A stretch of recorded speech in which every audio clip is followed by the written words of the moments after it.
Hello and welcome to the short Vort on the double parsha of Nitzavim-Vayeilech, the last parsha before Rosh Hashanah.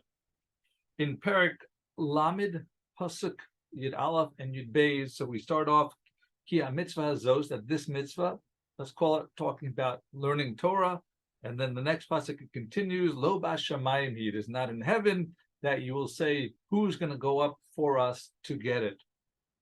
There's an interesting contradiction, and this will be one of the two different compares and contrasts of today's Divrei Torah, and that is in the Gemara in Bava Metzia, Daf Tes Amud Beis. There's a machlokus between R Eliezer and the Rabbanan regarding the Tanuro shel Achnai, which means the oven of the coiled serpents. The details of this is not relevant for now, so we're going to continue that. R Eliezer was the one who wanted to be makel. He wanted to have the easier ruling, and there's Rabbanan who were stricter. And Rabbi Eliezer kept wanting to prove his points, and he caused different miracles to happen, and including that he said that Mina Shamayim Yochichu, that from heaven it'll prove that I'm right. And what happened is a Bas Kol came out, a heavenly voice, and it said that the Halacha is like Rabbi Eliezer because the Halacha is always like him. But Rabbi Yehoshua, one of his antagonist, said, Lo Bashamayim is not in heaven, that we don't listen to Bas Kol for Halacha.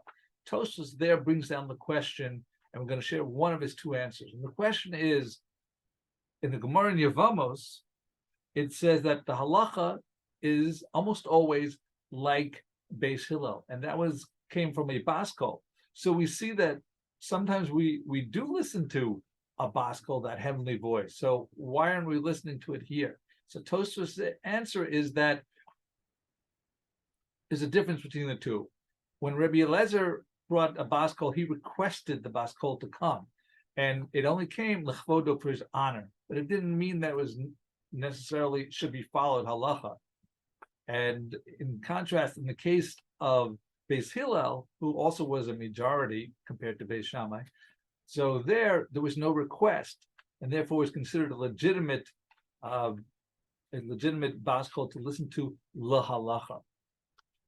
Now we have another thing where we have differentiation between two different gedolim, and that's in Parshas Vayeilech in pasuk Lamed, Perek Lamed Al, pasuk Beis. Moshe, it's his last days. Ben Me'av Esrim Shana Anochi Hayom. I'm 120 years old today. Lo uchal od l'seis v'lavo. I can no longer go out and come. Rashi there says l'seis v'lavo means that in Torah he wasn't able to learn the way he was beforehand because the well springs of wisdom were cut off for him. Now, Chazal in the Gemara on Shabbos talks about Dovid HaMelech, that on his last day, which was a Shabbos, the Mal'ach HaMaves was not able to kill him because he was learning. And Torah has the power to prevent death. If you're learning Torah, you can't be killed. So the Mal'ach HaMaves distracted Dovid HaMelech, and when he interrupted his learning, then his life was taken.